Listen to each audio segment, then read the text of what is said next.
Au début de l'année 2016, Laetitia Milo annonçait être atteinte d'endométriose.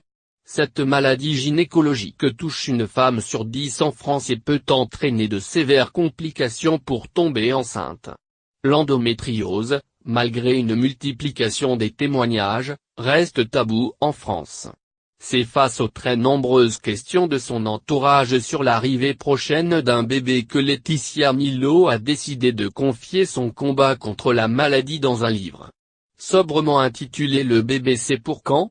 L'ouvrage raconte le long temps qu'il a fallu à l'actrice pour que soit posé le bon diagnostic sur sa maladie et ses années pour tenter de concevoir un enfant.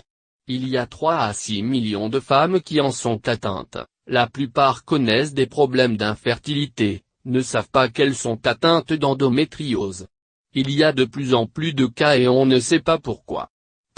Je veux expliquer cette maladie au quotidien. Et l'impact qu'elle a sur les couples, expliquait-elle à Télépoche.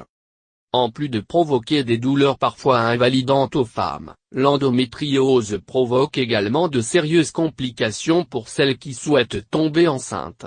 Pour l'actrice, qui rêvait de tomber enceinte depuis des années, l'endométriose a été un combat de tous les jours.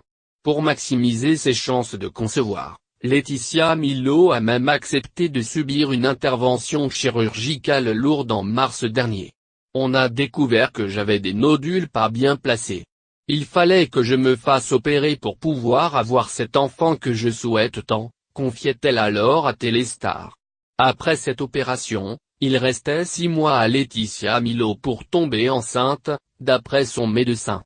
Mais grâce au soutien inébranlable de son mari, Badri, et un incroyable optimiste, Laetitia Milo a toujours cru à ses chances de tomber enceinte.